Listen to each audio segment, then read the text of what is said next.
What's up, everybody? Abide Men's Discipleship coming at you. What's up, buddy? It's March the 6th, and we are catching up on some stuff. We've had a lot going on, but we are wanting to jump back in the swing of things. We're looking at almost a year. I think we started last year around March or April. Yeah, we did. But We did. we got a lot of good stuff coming up, and you got some challenging months ahead of you. Ooh, Addie is going to be, this is her last spring break. We leave next week for spring break. It's her last spring break. And again, you've been warning me about these days. Yeah. How many spring breaks you got? How many Christmases? How many summers? We are here. So Yep. it is what it is. We're going to Colorado, then going to Kansas. Going to enjoy the family. But we're going to be enjoying the turkey woods here pretty soon.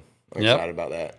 I'm excited about that. Did me as the good friend that I am, have I been helping you through this? You actually have. Yeah. Actually, you have been speaking some truths, and it's something that we probably need to do a whole podcast on, of how do you prepare yourself that you've lived your whole life wanting this person that you can't live without, Yeah. preparing them to live without you. And that's tough. And so you spend that time intentional. So I'm glad. Listen, the obvious is I'm good at helping people out. The sarcasm of my question was, have I been helping you out in this? If In the people- last few weeks, have I been helping you out? And so Trey came to my house. We had a hunting club meeting. A bunch of guys came together. We were grilling out, hanging out. What I didn't know is he walked around the house and he took pictures of Addie at all these stages of her life. And every day he would send me a picture. Hey, good night, buddy. And just a picture. You ain't got but so many days with her, so many days with her. And I let that happen for a little while. And I go, okay, game over, Trey. Stop. And he did it again. So then what I do? I send You sent a picture Reagan of to my his daughter and her boyfriend. I said, hey, Reagan, can you send me a picture of you? You text her and asked her that? I'm just saying. What a- She sent me a, by the way, gosh. guns loaded for bear. You keep sending pictures, I got plenty. Oh, I got plenty too. Look, Addie is now a friend with me on Facebook, and so is Brooke. So guess what? I'm going into the archives. for everybody on here that realizes that, is he old? When you just said you have a friend on Facebook, they're like, he's old. He's old. Let's get in this, man. We'll fight. Let's get in this. Dude, There's too I much hate going you. on. I hate you. Let's get in this. All right, so we got some good stuff coming up, but we got a guest with us today, and I'm gonna let Josh kind of steer into that. So what's really cool about today is my friend John is with us, and he shouldn't be sitting here with us. He actually should be sitting in prison. And so it's a really cool That's a good way to experience. open it up. Hey, listen, one of the things that I'm just going to lay it out there. This is the direction we're going. This is what it looks like. Is how many men that are listening right now, they know God and they actually know the gospel, but they don't know freedom. They don't know submission still. And if you're a man that's listening to this right now and you would say, I love Jesus, I love my family, but I just don't know what freedom is, and I feel bound all the time, and this is perpetual cycle of defeat in my life. We want you today to hear not just a story, but to hear the truth of God's word. And so, John, good to have you on here, man. Ready for you to jump in the story. Hey, thanks for having me on, guys. I appreciate the introduction. Like, you bring me on, and like, this guy should still be in jail. And also, if you've never got free from something for your whole life, here's my friend John. Hey, John, tell me your Like, story. it's really building me up here. I feel encouraged. So, well, listen, we'll get right into it. So my story, and it's kind of cool that Trey hasn't heard it, because I'll tell it to Trey. Yeah. Like he never heard it. My story begins really when I'm like 15, 16 years old. So I did not grow up in church. My father's military for 20 plus years. I was born in Okinawa. He ended up getting stationed at Fort Meade, Maryland. He's NSA. He's Air Force, which is almost military, from what I hear. It's pretty close. And my did you mom- grow up in something like Oconee County? Something like this? Definitely not. No, south side of Baltimore. if I can interrupt for just a second. When you said Okinawa, for all the people that watch movies, I'm thinking of Karate Kid, especially Karate Kid number 2. Yeah, with the thing. Yeah. Hey, Because by the way, thing. y'all the movie buffs. I have Yeah. no idea what you're talking about. Because That's they why- went to Okinawa. That's where Mr. Miyagi grew up. He does So, the thing. Yeah. Oh boy, here we go. So my mom is half Korean, full crazy, and I grew up in a pretty loud and somewhat violent home. So tensions were high. Now, if you know anything about Asian families, expectations are high. Okay, so I had a 4.2 GPA. I played 3 varsity sports, student government vice president. That was a lot like mine and Trey's story. Nope. We're a little different. I was a Life Scout, 2 merit badges away, and my project away from Eagle Scout, which is ironic for a city kid, by the way. But I did not know that. It was just one more thing. And I would do anything and everything I could to not go home. I did not want to be home. Home life was bad. Hated my family. Family hated me. It was a wreck. So At what age are you talking? 15. So I'm 15, and I decide, this sucks. Life sucks. I don't care how good of a kid everyone else thinks I am. I don't want to be here no more. So I go to the bathroom, and I open up the medicine cabinet, and I try to swallow every pill in there. The biggest bottle that I could find, I grabbed that, and I swallowed 200 or 300 pills. Good night. And then I called my buddy, and I was like, hey, man, I just want to say goodbye. You're my only friend. He convinced me to come over to his house. Is there any kind of Jesus influence in your life right none. now? No Jesus. If you can't see it, taste it, touch it, hear it, feel it, 5 senses, empirical data, then I got nothing for you. No church influence, nothing? Nothing. Gotcha. No. Completely unchurched. Matter of fact, I would argue with Christians just to be a jerk and try to get them to stumble over their faith. I was that guy. Let's see if they got this, yeah. So anyway, go to my friend's house. They call poison control, and they're like, yeah, he'll be fine. And no, I took 300 or 400 pills. I did this right. And they were like, yeah, but you can't OD on Advil. So, so it felt even worse after that because I suck at suicide as well. So my dad picks me up, and he's like, hey, so you know what you did was wrong. Don't do it again. And that was my counseling. So 6 months later. And you were really crying out. That was a big cry out of I don't want to be I'd here. give up. I don't want to do I'm this. done. Yeah. I have no interest in the rest of this life. So It's a bad place to be in. it was rough. But perspective is everything, right? I thought my life was the very, very worst, but I only know my story. If I heard 100 other people's stories, I ain't breaking the top 10. You know what I mean? But to me, in that moment, That's all you know. and so too is a lot of our teenagers right now. In that moment, Yeah. it feels like it's never going to get better. Yeah. And so 6 months later, I had a similar feeling. Only this time, I was going to destroy my life and destroy the life of the person who I blame for a lot of this. So I picked up a baseball bat and I attacked this person and tried to kill him. So 15. I just turned 16. So I'm 15, 6 months later, I'm 16. And at 16 years old, I called the police. I'm like, hey, come get me. I just killed somebody. And 8 cop cars roll up on my front lawn, and they snatch me and scrape my face on the brick wall. I'm like, I called you. Why are you being so rough with me? I don't understand the violence here. But I was charged as an adult at 16 years old with attempted murder, assault with intent to murder, assault with intent to maim, assault and battery, reckless endangerment, carrying a weapon to openly intent to injure. Yeah. All that sinking in, and what are you feeling? Is it this numbness? Didn't or is it care. sinking in and going Didn't care. It was just a more cowardly way to kill myself. That's truly what it was. It was this self-destructive act of, I'm going to take somebody else out with me. My life is done. Come get. I didn't even try to run from the police. I was like, come get me. I'll just be in jail the rest of my life. I don't care. And they give you an arraignment paper, in 24 hours you're charged. No bond, no bail. And 16 years old, they gave me this sheet, your arraignment paper, and it's got all your charges on one side and maximum sentence they give you on the other. So the first 3 are life imprisonment without the possibility of parole. The next one, assault and battery, is 2 to 99 years. And the rest of them don't really matter after that, right? You quit reading. That's it. Yeah, I'm done. This is my life. So I'm in jail. I'm locked up in Anne Arundel County Detention Center, Max Security Detention Center at 16 years old, 20-man dorm. Grown man in there with you. Oh, yeah. In Baltimore, Several. right?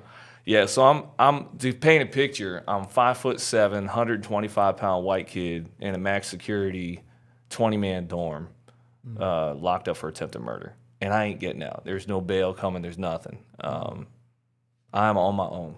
I'm as alone as a human being can be on the earth. What do you feel like was it starting to sink in of there is no hope? Like if I didn't think there was hope, now there's really no hope. No, honestly, it was the opposite. It was I don't care because I knew there was no hope to begin with, which is why I just went crazy, kamikaze, self-destructive, right?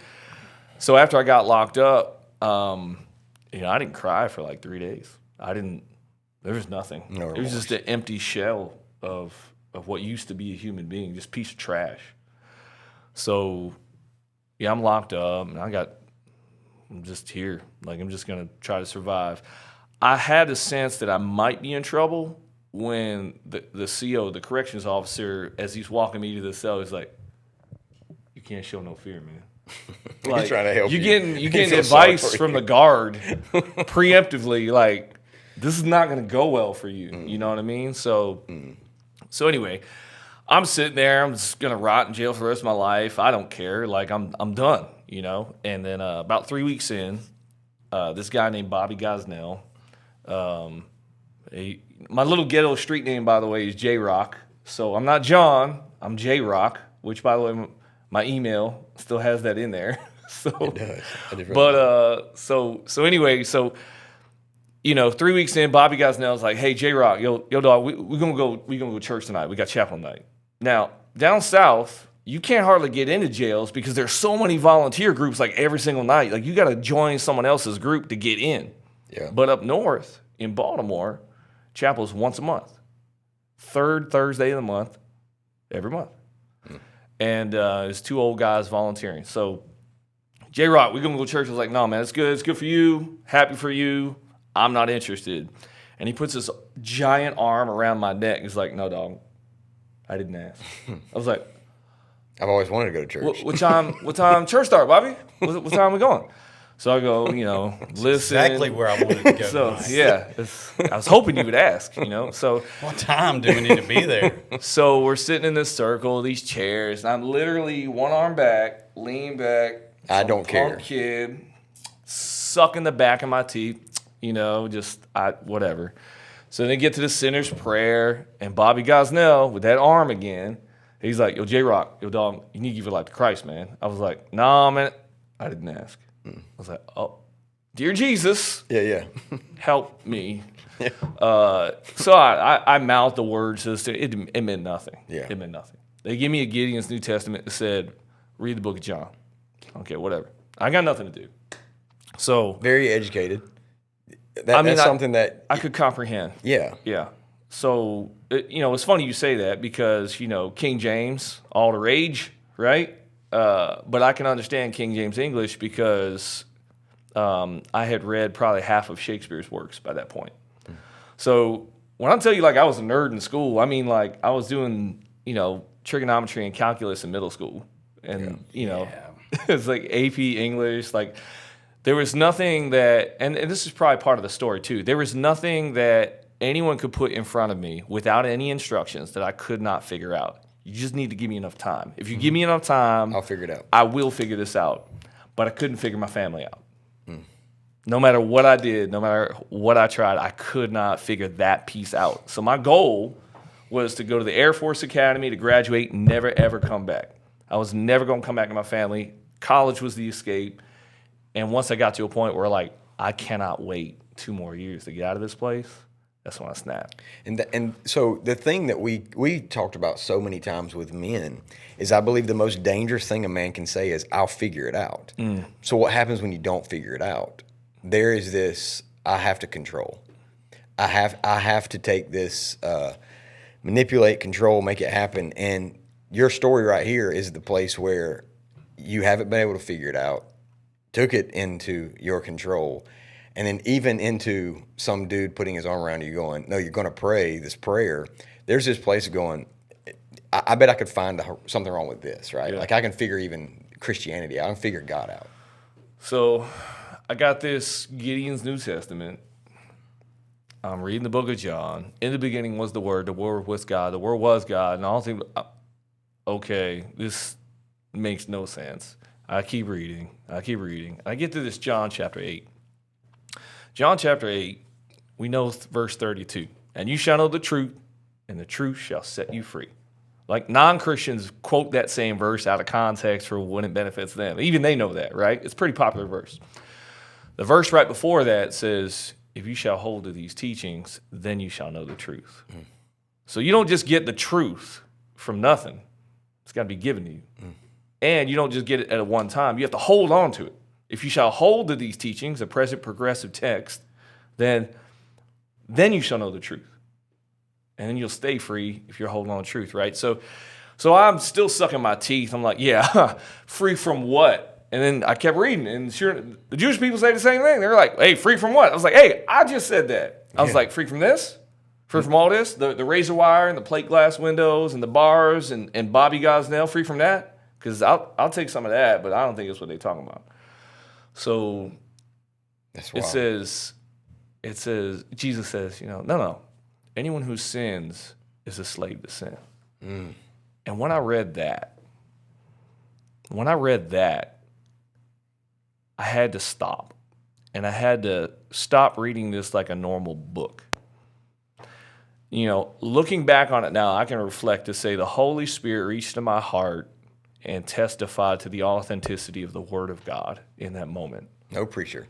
No preacher, no altar call, no music. The power of the Word of God. No, inspirational podcast with three rednecks with deer over top of your head. None of that.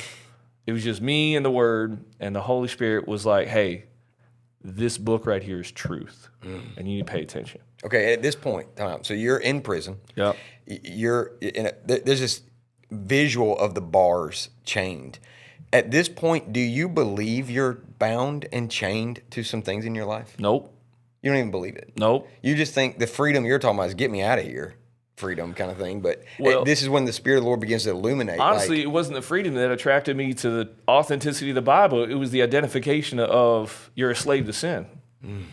It was when I read you're a slave to sin. When I read that, there's this invisible bondage, this sort of you're trapped feeling that you can't see, that nobody else will understand, that the world, like, I'm telling you, the Spirit was just like, that's what you've been feeling right there.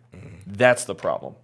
And so I kept reading. I get this, book of Acts, and I get to Acts chapter 9. And there's this guy, Saul, while still breathing out murderous threats against people of the way. And I'm like, this joker was helping to kill Christians. This joker was like evil. Like, he was bad. Yeah. He was worse than I am. That's pretty bad. Yeah. And yet he goes on to write more than half the New Testament. And I remember at that moment was the first inkling that I had of any sort of hope. It was the first sense that it is possible for the worst of the worst to be redeemed. Wow. And I wouldn't use the word redeemed back then when I was 16 years old, but I'm going to use it now. It was the first sense that I could have this hope. I could be valued even in my current state.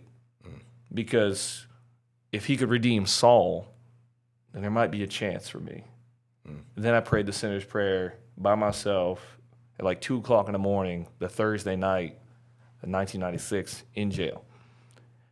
The next day and the succeeding days after that were the first days I ever felt free in my whole life. Wow. The first free day of my whole life was in a max security detention center. I think it's important for us to just interject something real quick, is that God will pursue us even without us asking for him to do it, even without us inviting him sometime. And you've made mention of Saul, conversion to Paul. Saul wasn't looking for Jesus. Saul was looking to persecute Jesus, yet Jesus interrupted him on the road. And I think I was reading the other night in Galatians, and Paul was talking about, he said, I cannot count grace as meaningless. And how often do we overlook grace in our life? How often do we pass it by and say, man, I'm glad, or this, man, if it had not been for grace.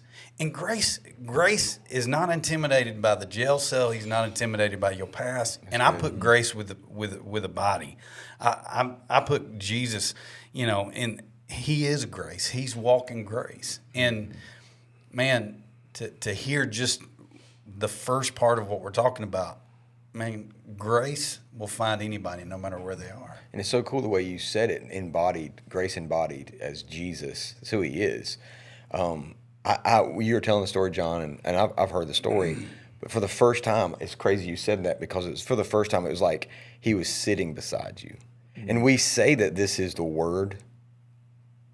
In the beginning was the Word, and the Word was like, he is the Word. He is grace. He is this hope that has come and set in the cell of your bondage, of this imprisonment. My prayer is, if there's a man listening right now of where you are, that you would allow the Spirit of the Lord to just sit in the midst of, what is the thing that you were bound? Like, you were physically bound, didn't really even know that you were spiritually bound by sin. And I love how you said it, Trey. Grace isn't intimidated by that. There's some prisons that guys are facing that are not physical prisons. There's some prisons that the guys are in right now, and they're like you, John. They're just like, screw it, I don't care anymore. But God still shows up in those prisons. It's awesome. And oftentimes when we lack hope, It's good. we stop searching for the truth that would set us free. Because we have no hope, we stop searching for truth. Now, God loves us so much that he will interject himself into your life as he did Saul. He will not force himself on you, but he will interrupt your own prerogatives. He will knock you off your horse sometimes. He'll knock you off your horse. So I have a question right here. You have no religion background. Nope. Two preachers' kids. All we knew was a type of religion, a form of religion that, let's take you 16 years old. Let's take us 16 years old. We're not telling those stories of me and you in my Jeeps, my trucks, you're hanging out. There was this place that I think we had a For the record, I mean, we could tell the We stories. were being mischievous, Oh, yeah. We were just young kids being mischievous. Isn't it wild that religion gives you a false sense of security? But there was some time, the places that we were at 16 as well, he's in Baltimore, we're all the same age. Yeah. He's in Baltimore, and he's experienced a freedom. In prison. Of moved from, this is not religion, this is a relationship. Grace sat beside me. Hope is sitting with me. The Word is here. Would you not agree that one of the scariest things is that religion gives you a false sense of freedom? Of that I know a type of freedom, and I even know how to say the religious things. This is not religion for you. This is pure. It is the purest form of Jesus. And so what was without, I would, if I'm your guy and I know religion and I'm your cellmate and I start talking you through some religious steps, what was the next steps? Like, did it begin to shape into a religious? Yeah, so first of all, let me just put it out there. My guy Bobby was not a Christian. Like, we just gonna put that out there, okay? He was not like this amazing messianic figure that was wrongfully imprisoned to sit next to me and sing hymns at midnight with Paul and Silas, right? He was as much a criminal and evil man as I was, but he was like, That's wild. I probably should have Jesus in my J-Rock. Come on, let's go do it. So Bobby's not really a mentor for me here, okay? So Yeah. let's put There's that not out a lot there. of teachers in I your never life. thought about that, by the way. But anyway, so But it's still awesome how grace puts people in your life. yeah, I mean, Bobby forced me.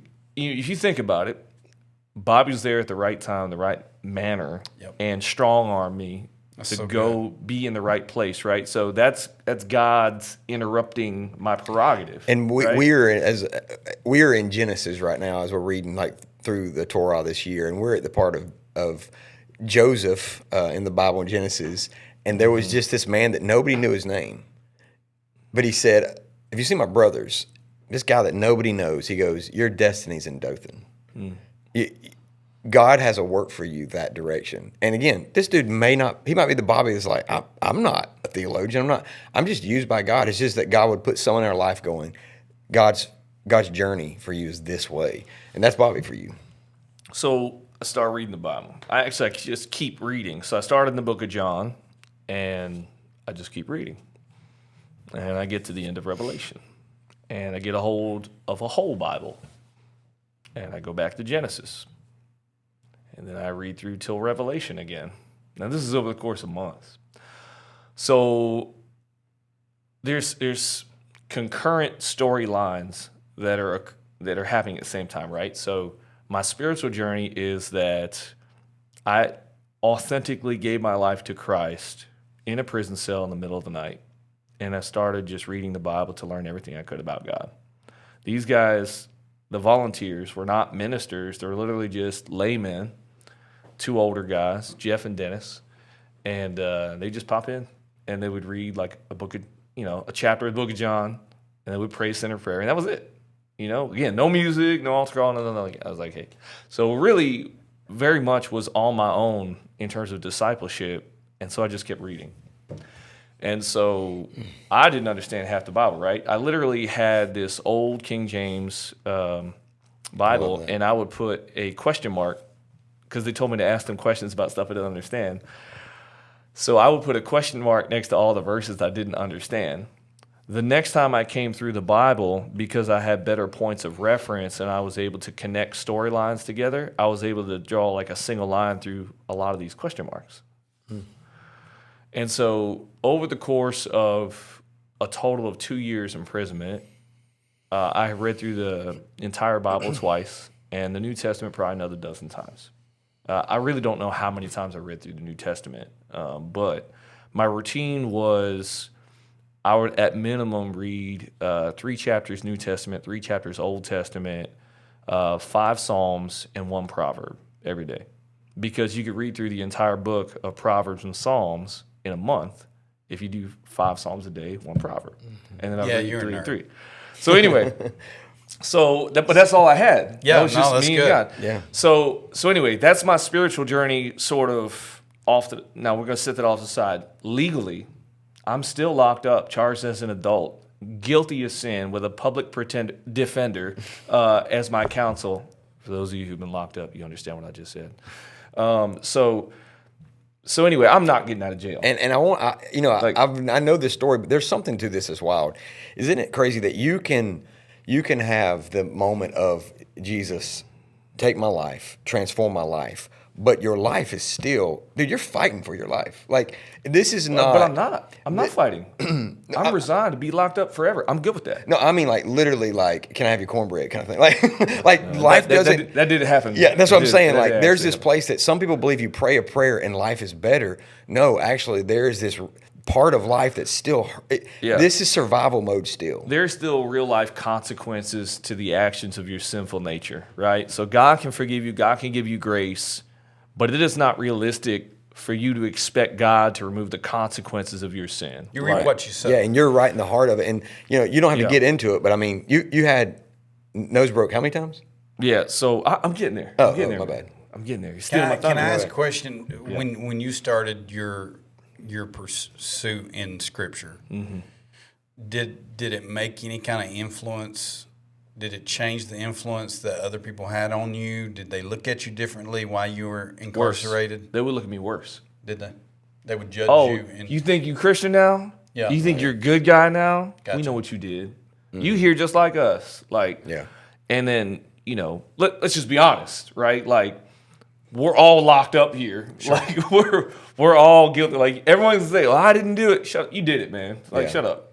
So there's no like feeling of I'm better than you. There's none of that. But people get the perception that they think you're better because you're reading the Bible, right? Yeah. So in some sense, it makes you more of a target. In other senses, it protects you from certain people. But so anyway, I'm locked up. As Josh mentioned, I am still literally throwing hands with people.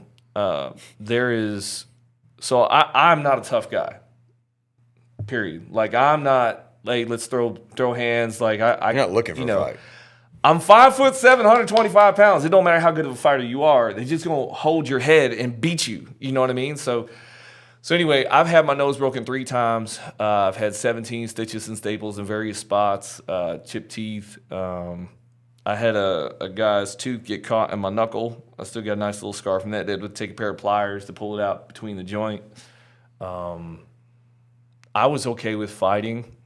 Again, what pastor is there to tell me, John, fighting's not good? I don't have that. I'm just reading the Bible, and I'm just trying to survive. In survival mode. And so anyway, I know exactly how far I can get beat before I got to curl up on a ball in the fetal position. Like, I know my limits. But even though you're not going to win a fight, when you're 16 years old, you can't let certain things slide. Like, you have to fight. Mm-hmm. I don't know. I can't really explain it right now. It made sense back then. So anyway, I'm going back and forth to court.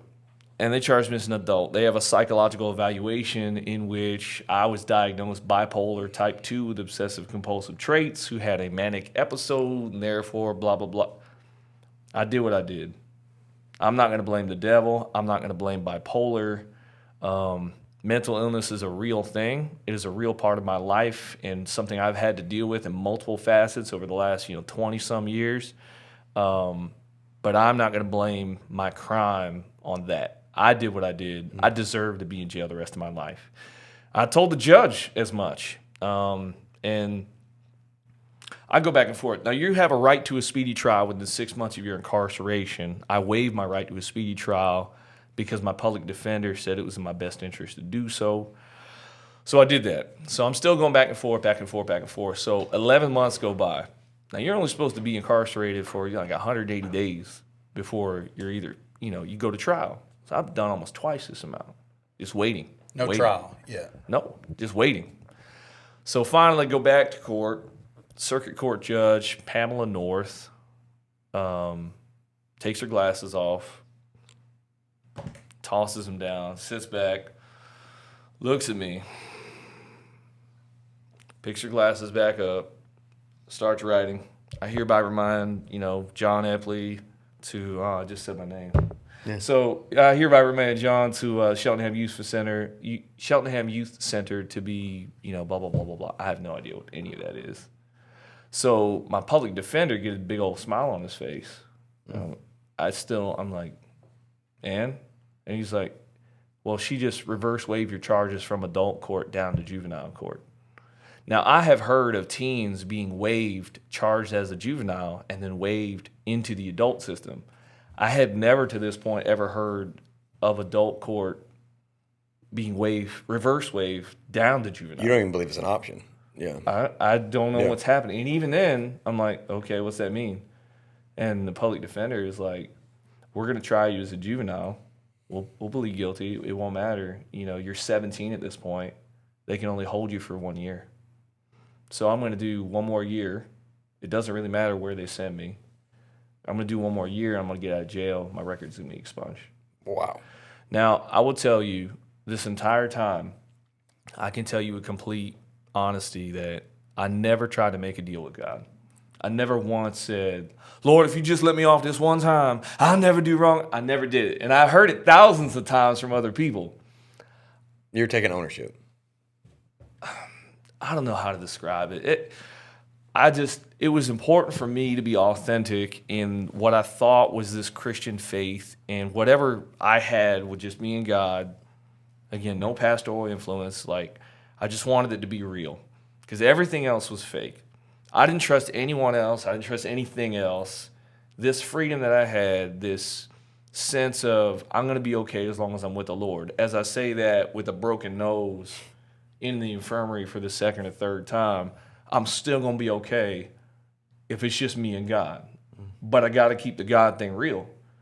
So I'm not going to go fake to God and say, hey, if you just do this for me, because if he didn't do anything else for me, he had already done way more than I deserve. So you're not making a plea bargain with God. Nope. But when it's explained to you that, listen, you're going to get out, did anything start clicking in your mind? Man, are you going back to what you've been reading in Scripture? Are you going back to anything, and you're like, maybe somebody's looking out for me? Or even start dreaming. Yeah, like start dreaming So beyond these four walls. I knew you were going to ask that. So no dreaming. But a lot of people at this point, because it was the sole focus of my existence was to learn about who God was. That was my only purpose. There was you don't have a job. You're not going to school, right? Like there's no sports. There's no, that's all I have is just God. And so people thought I was getting fanatical. They thought this is jailhouse religion. They thought it was temporary. And so I kind of dug my heels in the dirt. I was like, no, this is a real thing. Like I'm really doing this. And Jailhouse religion, that's good. yeah, and the saying is, if you leave Jesus in jail, he loves you so much, he'll let you come back to find him again. And that's a real thing. Yeah. So anyway, I don't know what all this means. I'm going to juvenile now, and I'm just like, that's crazy. It's just like a shock, So then I was praying as well as I knew how to pray. I was just praying, and fighting was a problem for me because I was locked up for a violent crime, and I'm still fighting in jail. I actually got more fights in jail than when I was out of jail.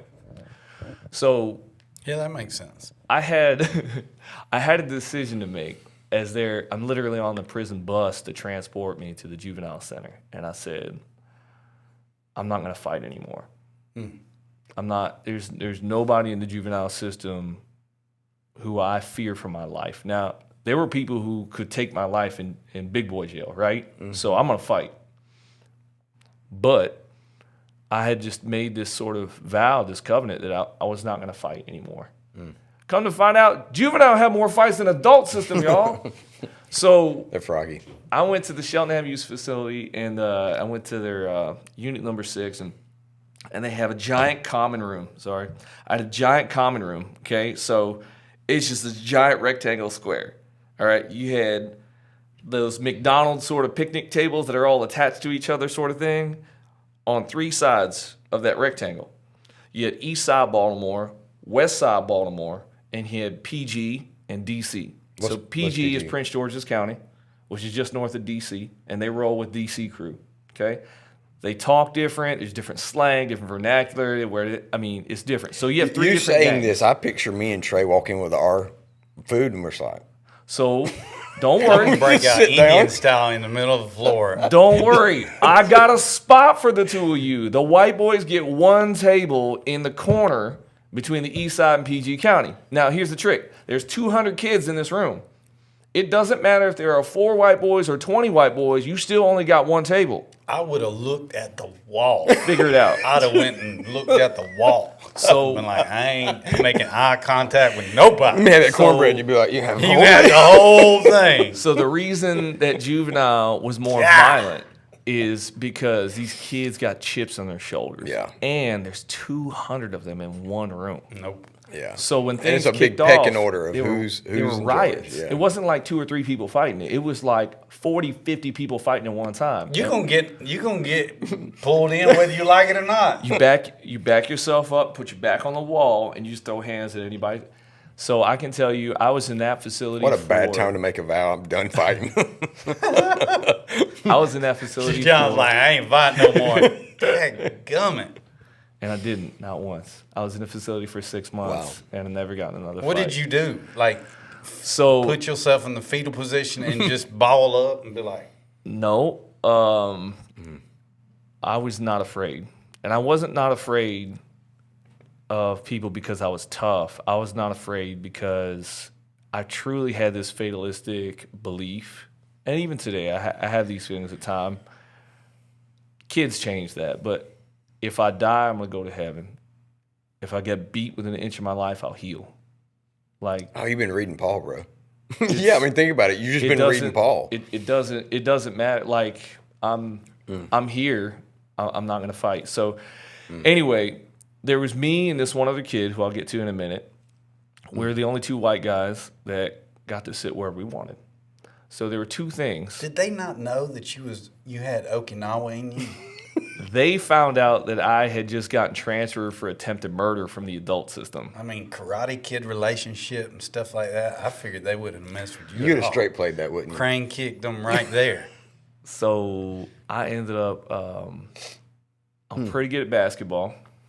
So between basketball and reading my Bible, nobody really messed with me. Nobody talked to me. Nobody come at me, except the one other white guy who was all of like 260 pounds, 6'2". He's a monster. What's his name? James. Yeah, you don't know. Trey would have been like, "You're my best buddy. His You're my name's- friend. Look, You're a boy, and you're my friend." I'm gonna put his whole name out. His name is James Yates, and He James just sounds Yates, like a. he's a beast. Yeah. Look, Yates so would look, eat somebody. he had the same haircut. He had the same haircut, and he looked just like Drago from Rocky IV. That's who he. Have you his whole talked to persona. James? Like, I mean, I have. you have. You think So- he'll watch this? Story gets better. James, we love you, man. Story gets better. So You're my boy. So my James is a little miffed, right? So James is a little miffed that Little John, they call me Saint John in that place. They call me Saint John. Got to sit wherever he wanted. So I would literally sit on different sides every single day in the midst of like other people. So anyway, and I would just, I didn't throw it out there. I was bragging. I wasn't afraid of anyone. So everyone else is just scared. So I just sit down and read my Bible and eat my food, whatever, and it was fine. And I ball out. So I ball out. So anyway, so James, there's this blind spot. Okay, so you got the big room. The pod is up here, the observation port, right, where the guards are. The 3 guards for 200 people.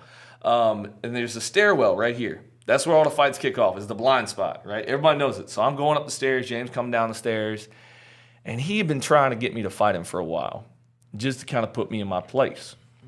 Like, you're no one special.